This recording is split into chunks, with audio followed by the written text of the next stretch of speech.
What's going on, guys? Welcome back to another Goku Runner Talks Tuesday. So in this video, we're going to talk about another week in training.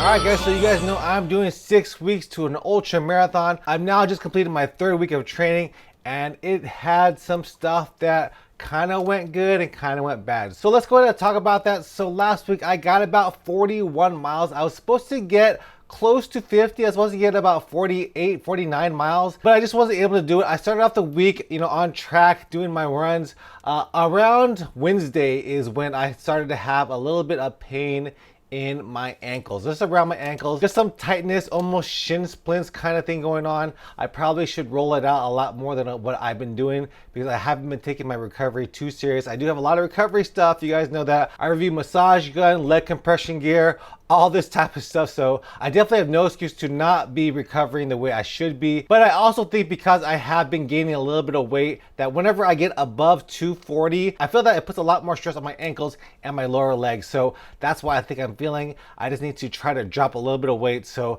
I am not feeling that. And of course it could not be that, but I definitely am feeling a little bit of tightness on my run. So I started feeling that pain on Wednesday, and on Thursday I felt that pain even more. And I was like, man, I don't know if I could run my 20 miler this weekend. But on Friday, I did go out for a short little run, and I was able to run with a little less pain. It was still there, but it wasn't as bad as it was on I think Thursday, where I actually had to stop and walk, where I felt sharp pain. So I decided to go ahead and do my run on Saturday. And Saturday I woke up at 3 a.m. to do my run because I had to help my friend move later that day. So I went on my run, and the first 3 miles, they felt pretty good. And from that point forward, my legs felt fine. I really didn't have any pain in my legs, especially for a 20 miler. So that was good. And you guys saw that 20 miler. If you guys haven't seen it, I'll put the video up here. But the run went well. It was super humid. It was close to 100% humidity. It started off at 75 degrees, but it definitely did increase in temperature. So I was sweating a lot. And with sweating, I do end up getting some chafage. I don't know if you guys can see right there. It's kind of right here. This is where I was chafing during my run, especially with my orange mud pack that I have. It does ride a little high. I'll do a full review on that, but that is extended as far as it can be. I could almost Incredible Hulk it and rip the pack off. It is a little bit tight, but I do like the pack. It's just that one area where it is rubbing that is getting a little bit worrisome for me, especially if I'm gonna go longer than 20 miles. But that run was super sweaty, and I was actually chafing some other areas because after the 20 miler, I took a shower and I felt all the areas I was chafing. I was chafing underneath my arm for sure, and then in between my thighs. And that wasn't the greatest feeling either while I was helping my friend move out of his house. So I did forget my anti-chafing stuff while on the run, so that could have helped me, but I need to figure that out. I know that it was super sweaty. Like I was drenched after that run. My socks were getting soaked at the end of that run, so just a super sweaty environment. Hopefully that when it does come to race day, it'll be a lot cooler, because like I said in the video, for my 15 miler, when I did it when it was 60 degrees, it felt awesome. I felt like I could have run forever.